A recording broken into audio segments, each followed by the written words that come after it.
People think that dementia is a brain disease. It's really a blood vessel disease and a mitochondrial disease and a metabolic disease. It simply shows up in the brain because the brain is our hungriest organ.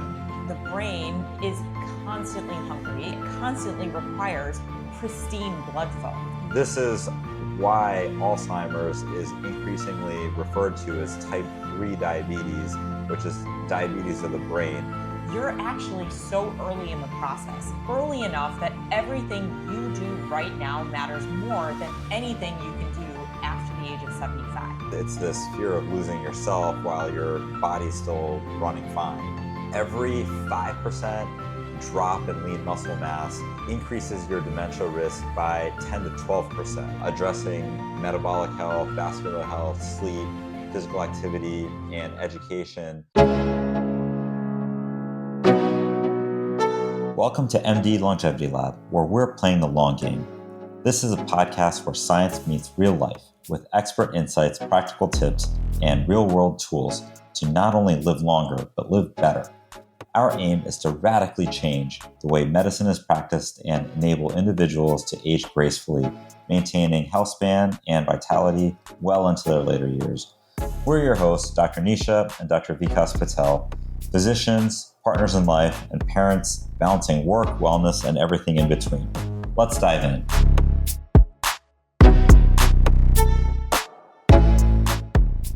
Welcome back to the MD Longevity Lab podcast. I'm Nisha Patel, and I'm joined by my better half, Vikas Patel. Thank you. This is a show where we take the science of longevity, we pull it out of all these dense medical textbooks and journals, and try and translate it into real life language for you guys. And we try and throw in some of that chaos from our lives of raising 3 kids, running a couple businesses, working, and occasionally spiraling into an existential crisis over our VO2 max. That was me. That was you like 2 weeks ago. Yeah. It was good times at our clinic. Yeah. I was expecting my VO2 max to be in the elite category because I've been doing these VO2 max trainings. And let's be fair, I'm pretty up there. I don't want to toot my own horn, but my VO2 max is high anyway, but I just wanted it to be in that like top 2% tier, right? For that badge of honor. Let's get it straight. You're at the 95th percentile or 96th percentile. So you're like nipping at the heels of elite. Yeah. You're not in a bad place. I'm not in a bad place, but we always tell our kids shoot for the moon. And if you fall, you'll be at the start. And then you got pissed at me. I did, because you set me up. You made me do a warm up, it wasn't even a warm up. It was a full on sprint. You had me sprint. You're supposed to sprint a little bit. Before your VO2 I think I didn't test. give you enough starburst. Oh my God. Yes. You did give me starburst for an extra glucose burst. And I totally was gassed by the time my actual VO2 max test happened. So then we repeated it the following week, and my VO2 max stayed the same as it did last year, which is, I think it was 44. Pretty good. Yeah. Your numbers are very good. Yeah. You have to say that anyway. They are good. Yeah. I am not making it up. You're at the 95th percentile. Yeah. But that is awesome. Well, I called myself a fat Shetland pony after that VO2 max. I was pissed off. Yeah. And like, which means like what she wants to go for is like a Clydesdale. Yeah. I actually did, on a different topic, which we'll talk about during a later episode. I started HRT, hormone replacement therapy for perimenopause. And I think that week before I started it, I called myself a fat Shetland pony. And then 2 weeks in to HRT, I told you that I felt like a Clydesdale, like a stallion. There we go. Yeah. Placebo, right? 2 weeks. I see the change. You do, really? No, you're lying. Anyway, today we are going to be talking about a topic that affects every single one of us, and that's dementia. Dementia is something that sits quietly in the back of people's minds as one of the scariest what ifs of aging. Yeah, dementia is one of those diagnoses that I think people just kind of rarely talk about. mostly because they are afraid of the topic, and it isn't really one of those diseases that necessarily significantly shortens our life, but it 100% reshapes our life. It reshapes family dynamics, forces loved ones into roles that they never imagined that they would necessarily have. I think it's safe to say that a lot of people fear dementia more than they fear cancer or heart disease, because it's this fear of losing yourself while your body's still running fine. And I think that's also why this episode matters so much, because people don't really understand the biology of dementia, and that really this process begins decades prior to when someone first displays symptoms of it. Yeah, exactly. Most listeners right now are, I would say, in their 30s, 40s, or 50s. And you are actually in the prime window where prevention isn't just possible, it's so powerful. And that damage of dementia begins 20 to 30 years before symptoms start, like you said, right? That first forgotten name, those misplaced keys, the first moment where you wonder, man, is this normal? And that's the part that no one talks about. It's so insidious. We know that dementia is not an aging problem. It doesn't have to be that way. It's a midlife problem, right? And these are the things that you will do now are going to determine what kind of brain you have at 60, 70, 80, and beyond. Yeah, and these principles, I mean, if you're one of our listeners who is in their 60s and beyond, some of the interventions that we're going to talk about actually have been proven to delay the progression of Alzheimer's, even if you already have the symptoms of it. So while the best time to actually initiate change is now, no matter whether you're 30 or 70, there is improvement no matter where you're starting on that lifespan horizon. So I think we're going to try and give you a full picture here of what dementia actually is, not just a surface level, kind of throwaway explanation, but really part of what the biology is, the vascular changes, the metabolic dysfunction that goes into it, mitochondrial decline, the role of inflammation, and protein misfolding that actually occurs in the brain as a result. Then we're going to go into the markers that predict your future brain, things like muscle mass, visceral fat, VO2 max, the ApoE genotype, sleep patterns, and why some of these things matter a lot more than whether you're doing crossword puzzles or Sudoku or those brain apps. I think people try all these different cute games to try and reinforce their cognitive powers, but we'll go over what the evidence actually says. Yeah, we're going to talk about movement, and not just the generic exercise is good advice. We're going to go into some detail. You're going to hear why dance reduces dementia risk by 76%, why racket sports outperform almost every other form of movement, and why reaction time, coordination, memory, and unpredictability are the real neuroprotective ingredients. We're also going to dig into sleep in a big way. If you only fix one thing, sleep might be it. We'll talk about deep sleep, the glymphatic system, amyloid clearance, slow wave oscillations, and the damage that alcohol can do to your sleep architecture, and why sleep is that nightly reset button for your brain that it's desperately trying to hit. Yep. We're also going to touch on nutrition, metabolic health, and as you mentioned, alcohol, which is a big one for those ApoE4 carriers and the E4E4 carriers who really need to know what the science says. And I think they need to be empowered to make good choices here. And yes, we'll also talk about things like sauna, not the extreme influencer versions of like 230 degree sauna trend, but the real actual research-backed sauna benefits. And we're going to give a PSA if some TikToker is selling you a longevity advice and a discount code in their link. That's probably your sign to run from the advice. I just saw a reel, and I think people film for shock value these sauna temperatures. It's ridiculous. And then I think it was Finland. I forget where a study came out of, that these extreme temperatures can backfire. So I think in longevity, we try and cover the 90%. You do not have to take things to the extreme and be a perfectionist. But yes, sauna is helpful, but you do not need to be suffering in a 250-degree box for 30 minutes to get a benefit. Yeah. And we're going to finish off our talk with our favorite part, which is the real talk.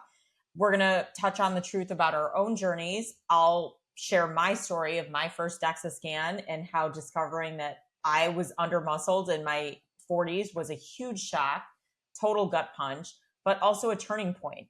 And how in 2 years, I rebuilt my strength and changed my entire trajectory. Because longevity and dementia prevention, it's not about perfection. It's about awareness, agency, and those small, powerful choices that can course correct. I think by the end of the episode, you should walk away with a really clear picture of what dementia is, what the prevention blueprint looks like, and the habits, the metrics, the patterns, the simple daily decisions that really do matter.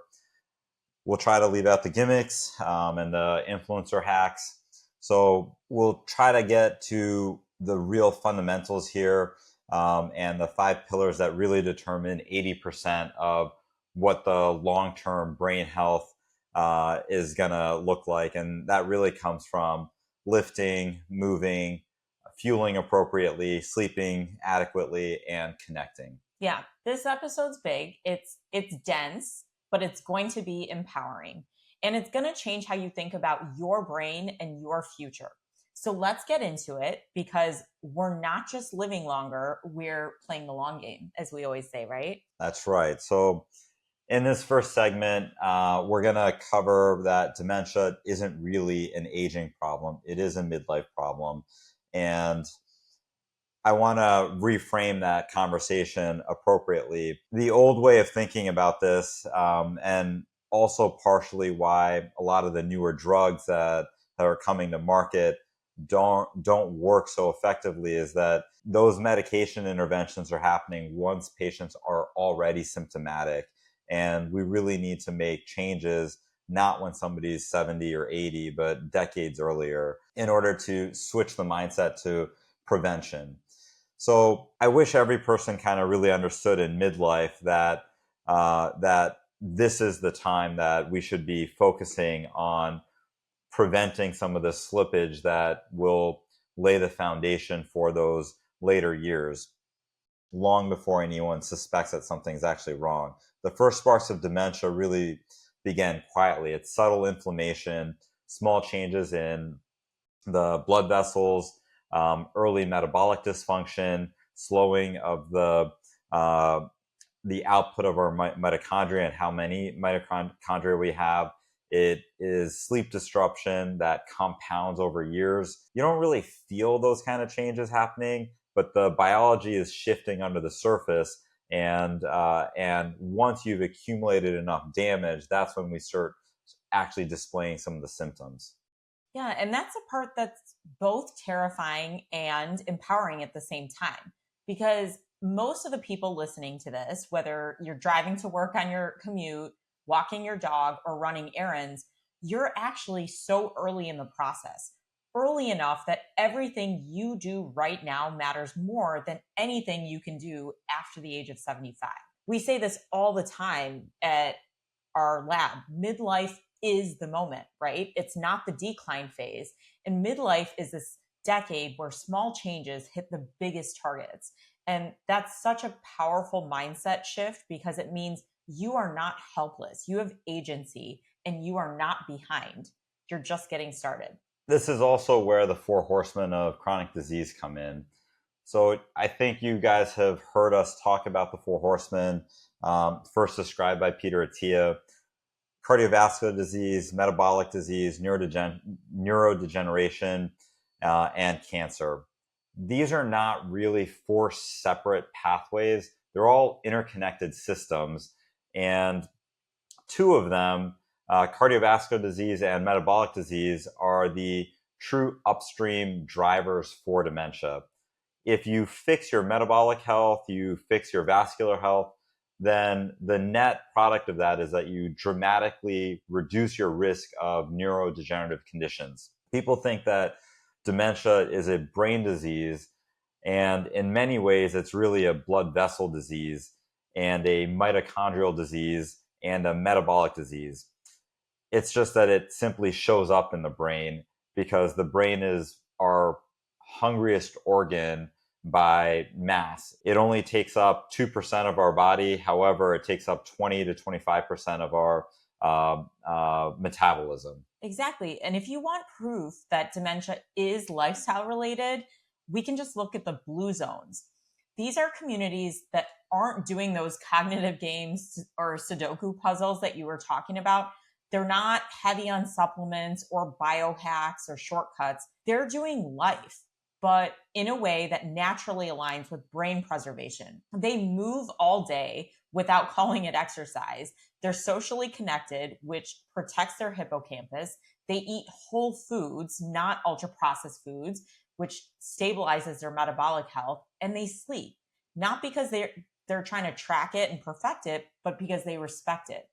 And meanwhile, here we are outsourcing movement to gyms we don't go to, eating ultra processed foods, right? Engineered to overwhelm and hijack our brain. We're living chronically stressed, sleep deprived, and then wondering why dementia is skyrocketing in our population. The point is, I think dementia is not like this random lightning strike. It's a biology that is accumulating over time. And if the biology accumulates slowly, it can also be slowed, delayed, or even prevented altogether. This, I think, is really the number one message we want everyone to hear. Early prevention has an enormous power here. You are not powerless. You're not doomed to get this disease just because it runs in your family. You're not genetically fated just to have this decline. Most of the levers that go into the development of this disease are actually fully under your own control. But you have to start pulling on those levers now while your brain is still resilient enough to respond. Yeah. So now that we frame dementia as a midlife biological phenomenon, let's unpack what actually causes dementia and what's happening under the hood. Because the more you understand the mechanisms, the more empowered you are going to be to change them. So dementia, we covered, is not caused by one single broken switch. It's the end result of several systems failing slowly, quietly, and progressively over the years, right? So this isn't something that happens overnight. One of the first systems to show signs of that strain is the vascular system. And these are the blood vessels that nourish the brain. So like you mentioned, the brain, even though it's only a couple pounds, it uses about 25% of your body's oxygen and energy, even at rest. It is constantly hungry and constantly demanding fuel, and it constantly requires pristine blood flow. So when your vessels stiffen from high blood pressure, inflammation, high cholesterol, when those tiny capillaries start narrowing, is when endothelial cells become completely dysfunctional. So your brain feels that deprivation long before you actually ever feel it. The second big driver here is metabolic dysfunction. We've kind of constantly been talking about it, but it's because it's woven into pretty much every chronic disease pathway. When insulin resistance builds over time, neurons become less efficient at actually using glucose. Glucose is their primary fuel source. And when neurons can't get fuel efficiently, they end up not firing well. They lose their resilience. They become vulnerable to the accumulation of amyloid plaques and tau plaques.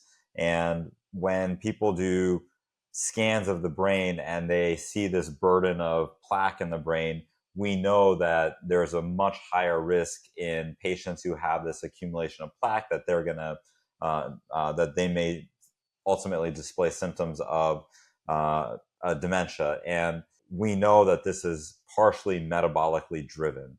So this is why Alzheimer's is increasingly referred to as type 3 diabetes, which is diabetes of the brain.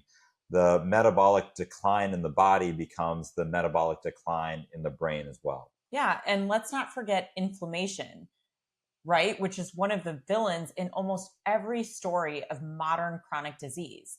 Chronic inflammation slowly erodes the blood-brain barrier. It activates microglial cells, which are the brain's immune responders. And when microglia are activated for too long, they stop repairing and start damaging. So they kind of backfire.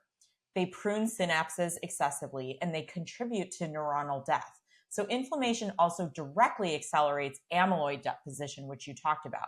So it's not the initial cause, but it does pour gasoline on that fire. Yeah, those synapses are where one neuron connects to, sends an electrical signal to another neuron. And that inflammatory process ends up damaging those connections. So once you can't fire the signal between the two neurons, now you increase the odds that that neuron says, well, I'm not being used, and it dies off. So this is why that metabolic dysfunction and inflammation is such a big problem. If we add into the mix here mitochondria, which are the powerhouses, they're the cell's energy producer. If mitochondria stop functioning well as we get older, and we already know that that decline happens much, much quicker if you are sedentary, if you have chronic inflammation, if you have developed insulin resistance, or you're sleep deprived, then ultimately those mitochondria are not able to produce energy efficiently. And the neurons basically go into this energy crisis mode. A neuron that's in energy crisis mode is one that cannot sustain long-term cognitive performance. Yeah, and finally, there's protein misfolding, amyloid plaques, tau tangles, the things that get all the media attention, right? We have patients that request wanting to be tested for these specific things when their DEXA scan, VO2 max, basic labs that we can draw in the office are really the bread and butter of preventing dementia, right? But these are more like the smoke, not the spark, right? They're a byproduct of all these things combined. They accumulate on top of the vascular, metabolic, inflammatory, and mitochondrial dysfunction already brewing underneath. So when we talk about dementia prevention, it's not about how do we stop amyloid. It's how do we fix the upstream systems that prevent amyloid from becoming destructive in the first place. Exactly. So I think that sums up very nicely. Let's kind of move into the next segment here about the metrics that actually predict your future brain health. Yeah, this is one of my favorites because all of these tests are accessible, and really everyone in midlife that has access to them should be seeking them out. So let's start with muscle, because I wish someone had sat me down in my 20s or 30s and said, Nisha, muscle is not optional. You did? I think I did. You did. But okay, listen, you did say that, but I was pushing out your children. And now they're my kids. When they do something bad, they're your kids. When they do something amazing, when they get straight A's and they're good at tennis, I take full credit for it. No, you did tell me, but it's okay, fine. You did tell me. Thank you. It's like the only time that I've been right. You should say, I told you so. You're sleeping on the couch. Great. Just kidding. Actually, so we did have a little, remember, twin mattress when the kids were little, post night shift, that you would basically hide from them so they wouldn't wake you up. I'd sleep in the closet. Yeah. on a floor mattress. And it's so cold that closet is above our garage, and there's like no insulation or something. It's freezing cold in there. I know. So you've never slept there because we're fighting. No, we try and say sorry before bed. That's right. It's usually me screwing up. But anyway, my first DEXA was an honest shock. I was under-muscled in my young 40s, despite being active, right? I worked out and I quote unquote lifted weights, but I would later learn what actually lifting weights entails. And it forced me to confront something uncomfortable but necessary. Activity is not the same as strength. Feeling fit is not the same as being protected metabolically. But what I love about the data from the full body DEXA scan is that it doesn't shame you, it directs you. And in 2 years, by prioritizing lifting, prioritizing protein, progressive overload, and the cool thing on my VO2 max test, I learned where my exact zone 2 training is to reduce visceral fat and not kick on that carbohydrate burn. We'll get into that in another episode, but doing a handful of these tests really gives you your tailored numbers. So I completely rebuilt my lean muscle mass, and the difference is profound, right? I feel it in my strength, my energy, my sleep, my metabolic health, my labs, everything. I don't think you're alone. The research is pretty clear and consistent. People with low muscle mass unfortunately have a 2 to 3 times higher risk of developing a neurodegenerative condition. Every 5% drop in lean muscle mass increases your dementia risk by 10 to 12%. And there are things that we can measure, such as grip strength, which is something that we can do in just a few seconds, 30 seconds, and that predicts dementia risk, as well as some of the cognitive tests that people perform. Why? It isn't anything special about grip strength, right? Grip strength is a proxy for how much muscle you have and how strong you are. So muscle isn't just like, you look good on in your clothes on vacation or at the beach. It's this metabolic organ.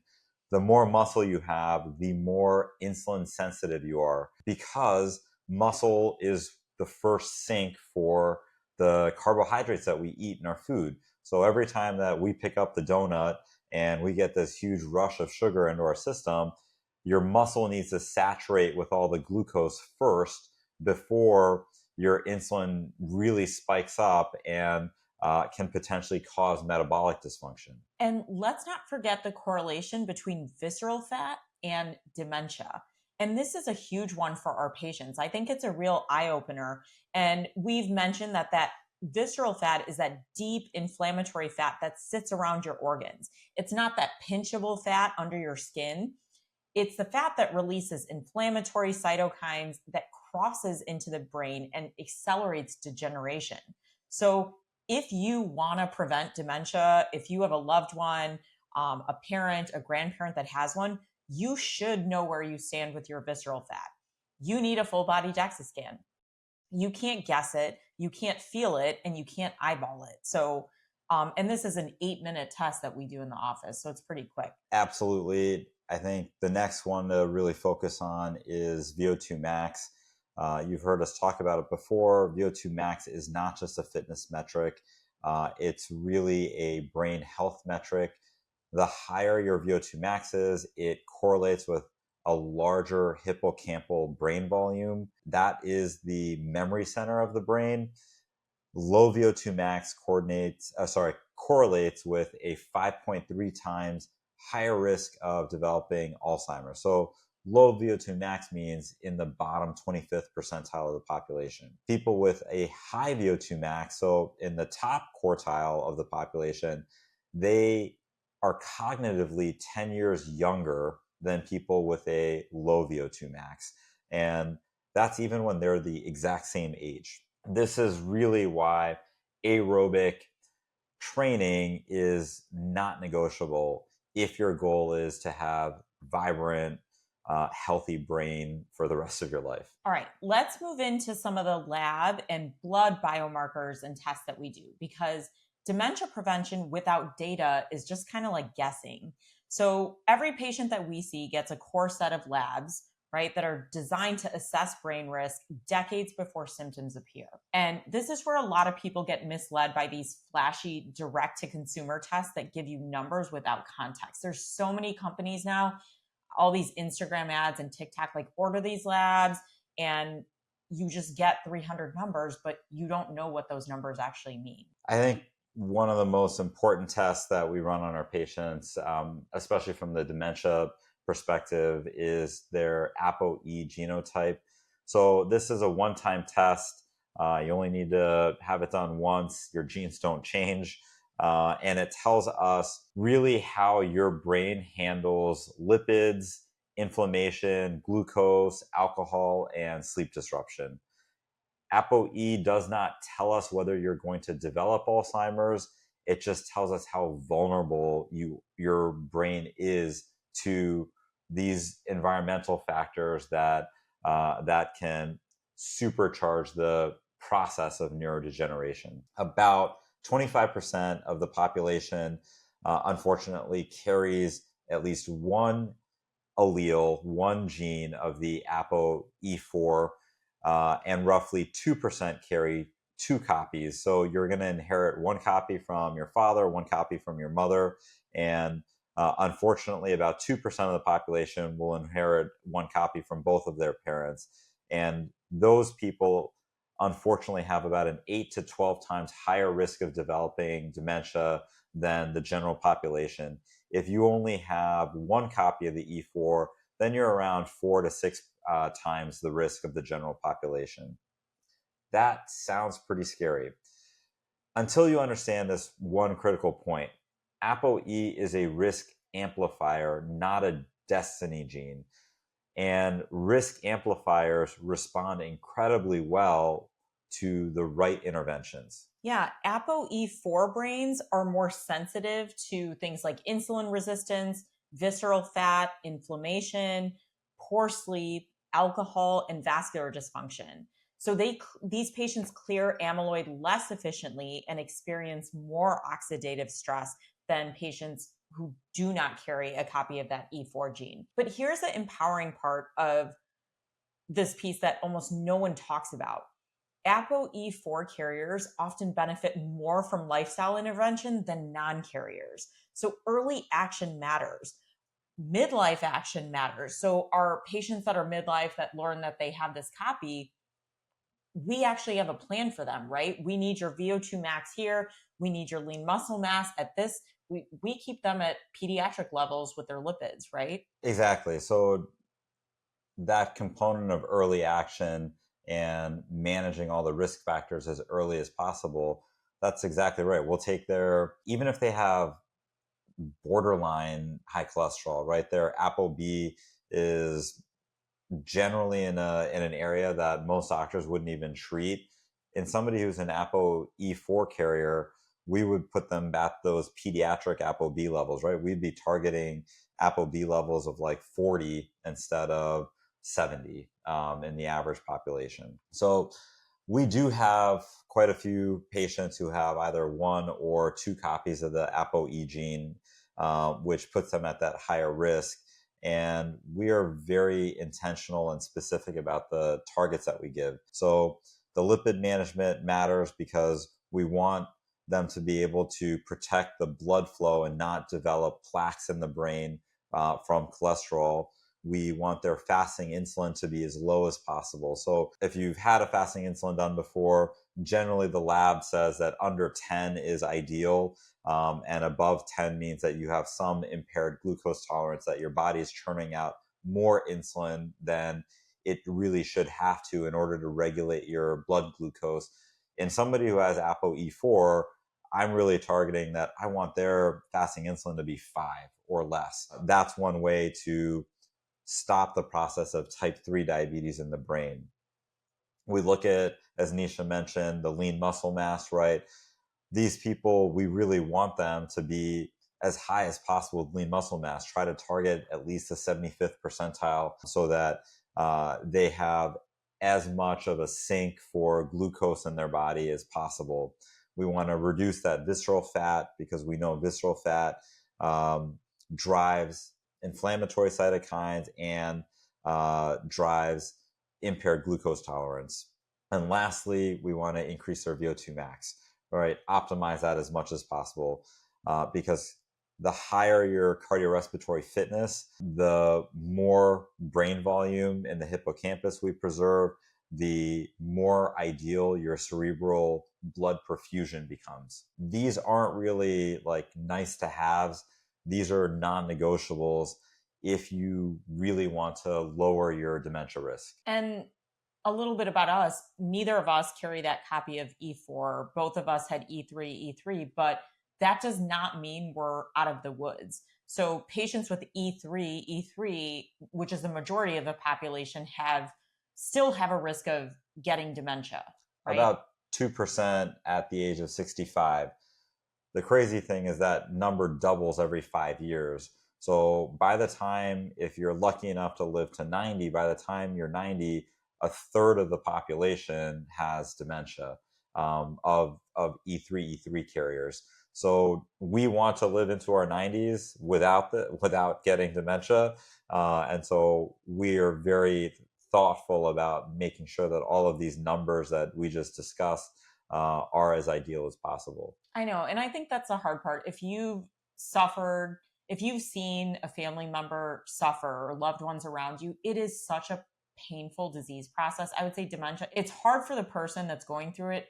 I think it's even harder for the families because this isn't who their loved one was or would want to be remembered by. So I think that's my huge motivator for putting on some muscle, optimizing my VO2 max. My grandma had dementia young. And again, because we still have E3, the fact that she developed it young kind of tells me, okay, I got to get my ducks in a row if I don't want to have the same ending. So I think it's this, we always talk about like legacy and what you're going to leave your kids, right? Like, yeah. I do not want to leave for our kids that they have to take care of us because we can't remember who we are.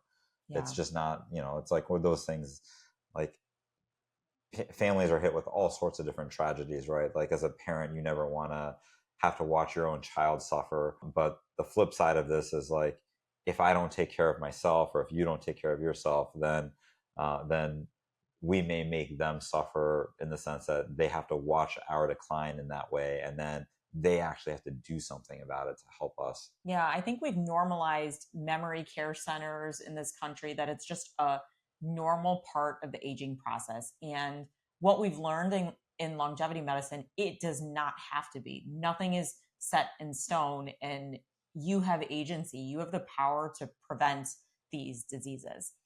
So back to our labs, I think it's important. I think we hit it home that no lab exists in isolation. You can't really interpret ApoE4 without knowing your full body DEXA scan results, what your lean muscle mass is, what your visceral fat is. You cannot interpret insulin levels without knowing those numbers. You cannot interpret your lipids without knowing your VO2 max. All of these things are interconnected. And that's why we combine all of these labs, fitness testing, family history, age, because you need all the pieces of the puzzle. Dementia prevention is not about reacting to symptoms. It's about risk stratification early enough to intervene when the brain is still resilient and adaptable in midlife. And let's be clear here, these strategies don't just delay Alzheimer's. In many cases, they can prevent it altogether.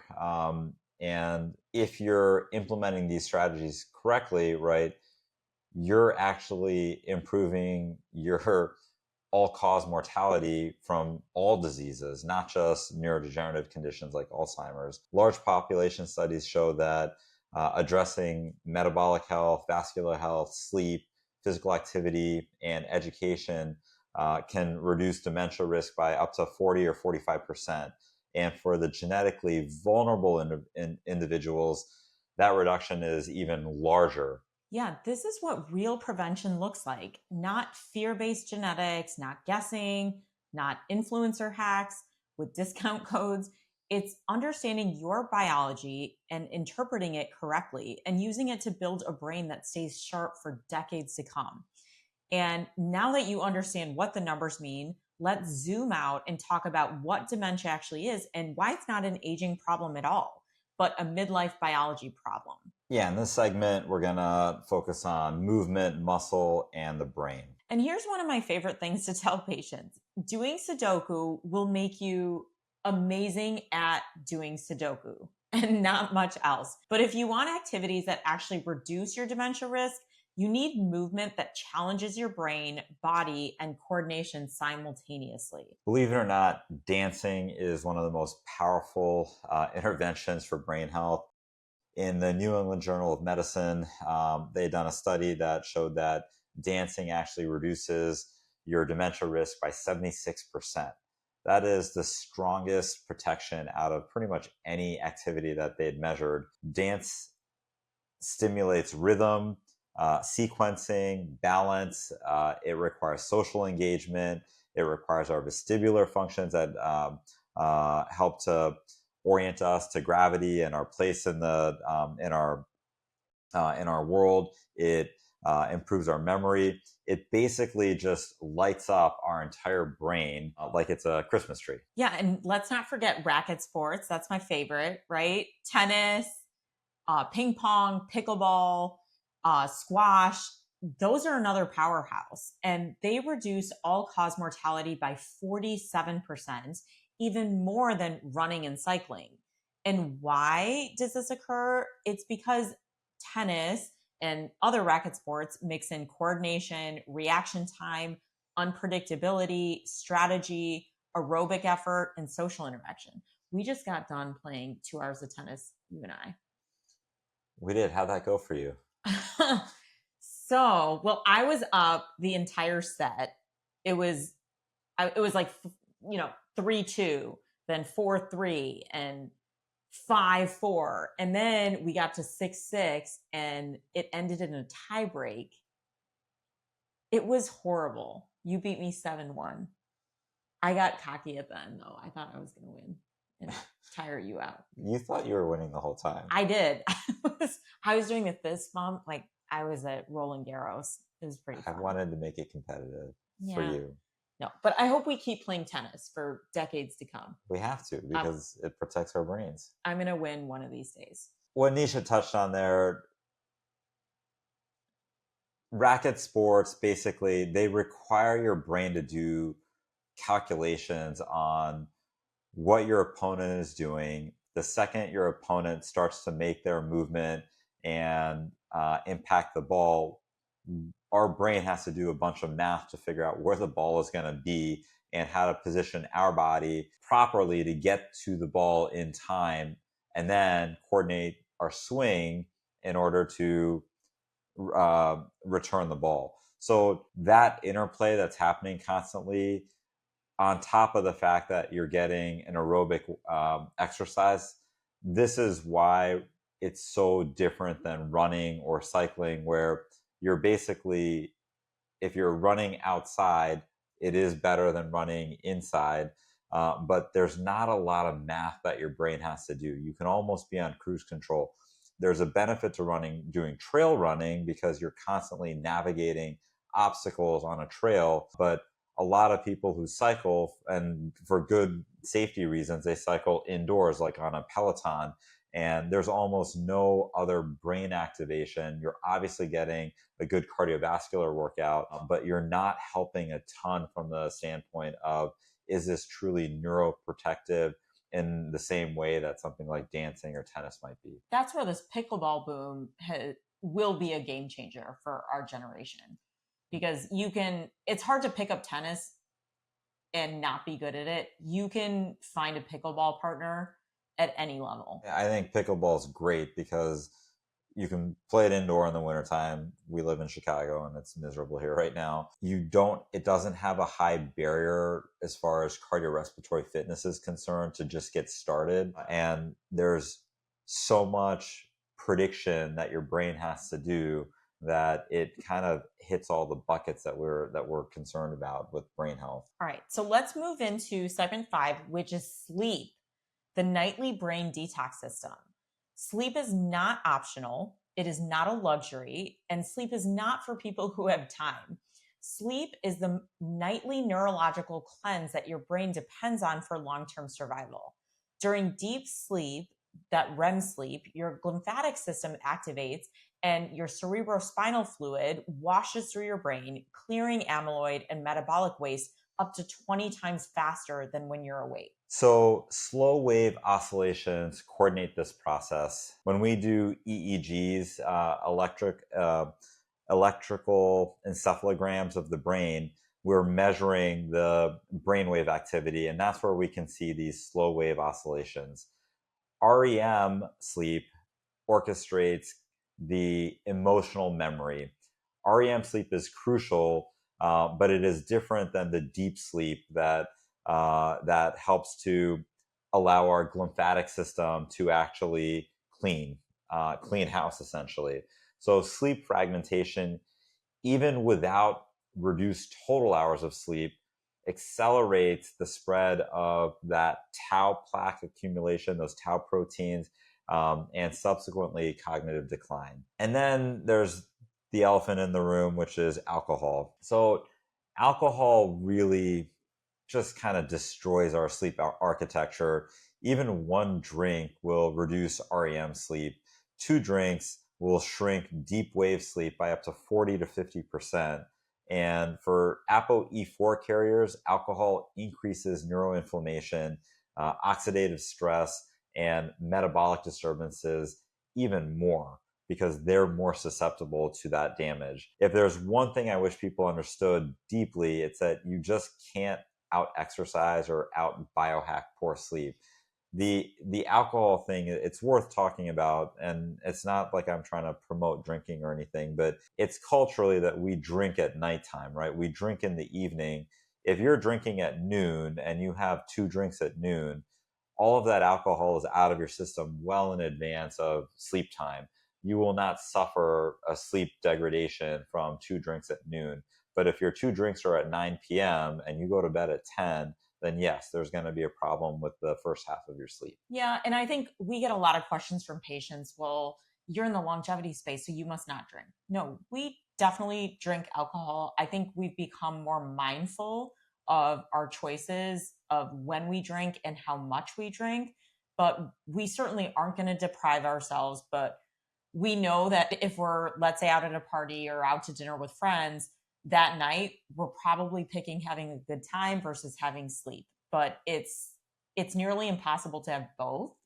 And I think that's the choice. It's an informed choice. I don't, there's a social benefit, there's a mental wellness benefit to alcohol, right? There's no health benefit to alcohol, but if it allows you to spend time with friends or family and enjoy it a little bit more, I think there's a benefit. But we have to be very clear: there's no health benefit from alcohol, and there is a difference.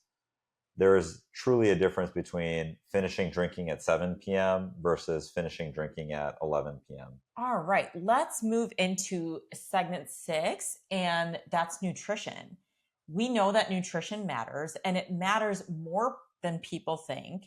That MIND diet, which emphasizes leafy greens, berries, nuts, olive oil, whole grains, fish, beans, basically those unprocessed whole foods, reduce Alzheimer's risk by 53%. Even moderate adherence drops your risk by 35%. Meanwhile, every 10% increase in ultra processed food consumption increases your dementia risk by 15 to 30%. So we've learned from our previous episodes that most Americans get between 60 and 80% of their diet from ultra processed foods. Even reducing your ultra processed foods by 10% is going to decrease your dementia risk. So, every little bit helps. We eat processed foods, we're busy, but I think it's just those little deposits in our health account, right? Even if we can reduce those ultra processed foods by a small amount, it makes a huge impact in the long run. I think there's a huge difference between the traditional American diet. For adults, it's about 60% of the foods they eat are ultra processed, and for kids it's like 70%. If you go from 60% down to 35%, you've moved the needle huge. Like, we're not looking for perfection here, we're just looking to, wherever you're at, move in the right direction. In medicine, we love acronyms, and I think it's hilarious that the standard American diet, its acronym is SAD. It is SAD. I think they did that on purpose. Did they? Yeah. Oh. All right. You wanna fill us in on saunas? All right. And then, let's talk sauna. Moderate sauna between 150 to 175 degrees, which still is really hot, is incredible. So saunas at that temperature can lower your dementia risk, improving your vascular health, and it also reduces stress.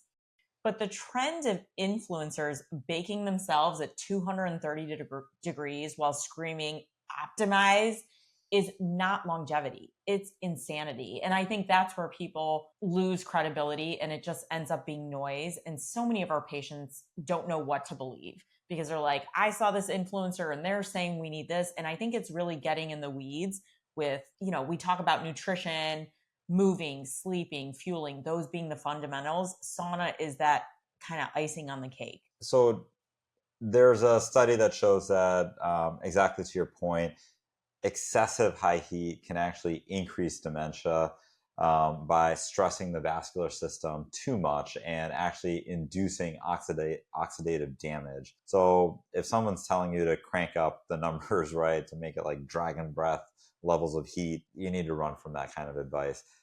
To be clear, I think people should understand what the logic is with sauna, right? So when you're in this super hot environment, your vascular system is basically going from, right now sitting here, my resting heart rate is probably, 55, 60, something like that. If we're filming this podcast at 170 degrees, right, my heart rate would be around 105 beats per minute because my body is trying to, through evaporative cooling, is working harder to send blood flow out to the periphery of my skin so that we can sweat, and my cardiovascular system is exercising even though I'm just sitting here not really doing a whole lot. It's kind of like low level zone 2 cardio. And so if you spend 30, 40 minutes in a sauna, this is what you're doing. It's not like you're getting free exercise because it's uncomfortable to be sitting in heat for that time, and your vascular system is actually working harder. But that's what's happening. You're simulating exercise by cranking up the heat. Yeah. And even if you start with a few minutes, I don't like sauna. It's uncomfortable for me. And then I start thinking about my to-do list. So I'm just not in that space right now to be sitting for 30 minutes in 120-degree heat. But I think even if it's a couple minutes here and there, and then maybe I'll get to that phase of life where I can sit in a sauna for 30 minutes, work my way up. It doesn't work for your ADHD brain. No, it doesn't, because you're just sitting there staring at the wall. Not right now. Not today. All right. So I think we've learned, let's stick with the 5 pillars. Sauna's great, but let's lift, move, fuel, sleep, and connect. And everything else is just a bonus. Segment 7 of our podcast here is really going to focus on the stress and connection and the idea of our social brain. Yeah, chronic stress shrinks the hippocampus, and that's not a metaphor. It's actually physically happening. It accelerates aging in the exact region which is responsible for memory. Loneliness also increases dementia risk by like 50%. Humans are just wired for connection. It is part of our evolution. Community is neuroprotection for our brain. This is a big reason why people seem to thrive in those blue zones. It's not because they have the perfect diet or that they've got elite VO2 max. It's partially because of this intricate web of relationships that they develop within their communities, that they feel connected, and hence their brains are connected. Yeah, so connection is such an important tool for dementia prevention. And I think it's important to bring up when people retire, right? A lot of people get their source of interaction and community from work. So when someone retires in their 60s and 70s, and they're like, okay, cool, now I'm going to enjoy my life. Well, a lot of times they end up sitting at home, not connecting with other people. So it's really important to have that plan in place. Are you going to volunteer? Are you going to join weekly tennis lessons, go for walks with friends and neighbors? So having a strategic plan on how to keep up with connection is imperative. I think you're right. I think if people, everyone's retirement plan is different, but if you're able to kind of retire gradually, instead of like you're working 50-hour weeks and then all of a sudden you're not working at all, if you do it gradually, then you can start to build out your day and what it's going to start to look like when that final day of work is actually over, because then you've already started to institute some of the planning into, well, how am I going to actually occupy my time? How do I actually stay connected within my community? And the iPhone's become a huge impediment to all of this. I mean, I think, yeah, smartphones, if you're connecting via social media, basically what happens is the second our brain is off of task, so whatever task we're doing, whether we're working, whether we're exercising, whether we're folding the laundry, the second our brain moves off of that task, the parts of our brain that light up are the social connection parts of our brain.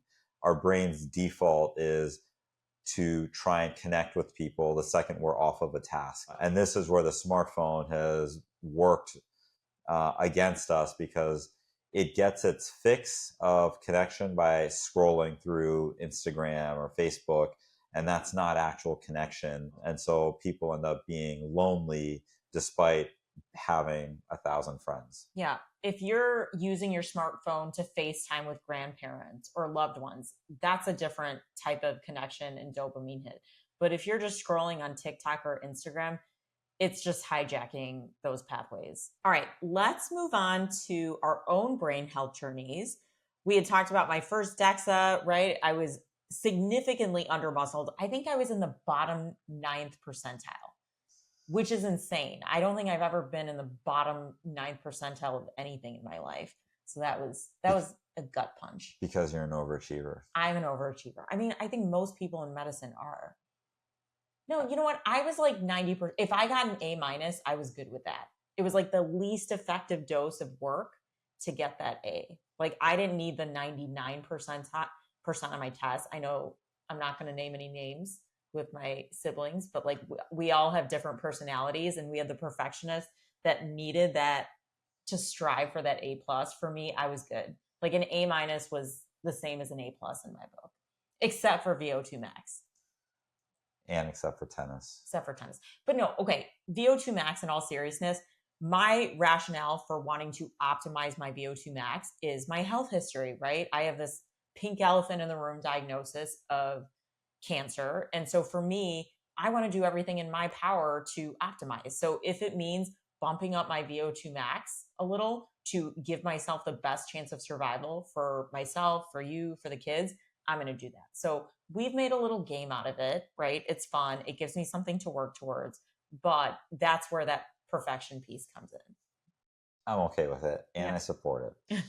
We're not perfect, right? We're two physicians raising kids and working too much sometimes, drinking too much coffee, but we do try to work on our VO2 max. We do the interval runs, and I think really it's the consistency over time that is the compound interest, right? And whether you actually get to VO2 max of elite or not, it's ultimately not going to matter, because the fact that you keep training means that you're going to remain at the 95th percentile or better your whole life. And that's actually what the real goal is.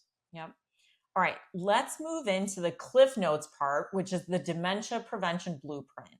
If you've stayed with us until now, thank you. We're going to give you kind of the high yield points of what we discussed today and what works. So we want you guys to lift heavy things, move often, protect your VO2 max, protect your sleep like your life depends on it, because it does, eat food that your grandma would recognize, get your labs checked, minimize your alcohol, especially if you're ApoE4 genotype, reduce your visceral fat, manage stress, connect deeply with loved ones around you, and know your numbers. The earlier, the better. I think your future brain is being built right now, and your daily habits, especially your midlife choices, those things are really what are going to net the gain for what happens down the line. So you have to be willing to invest in yourself.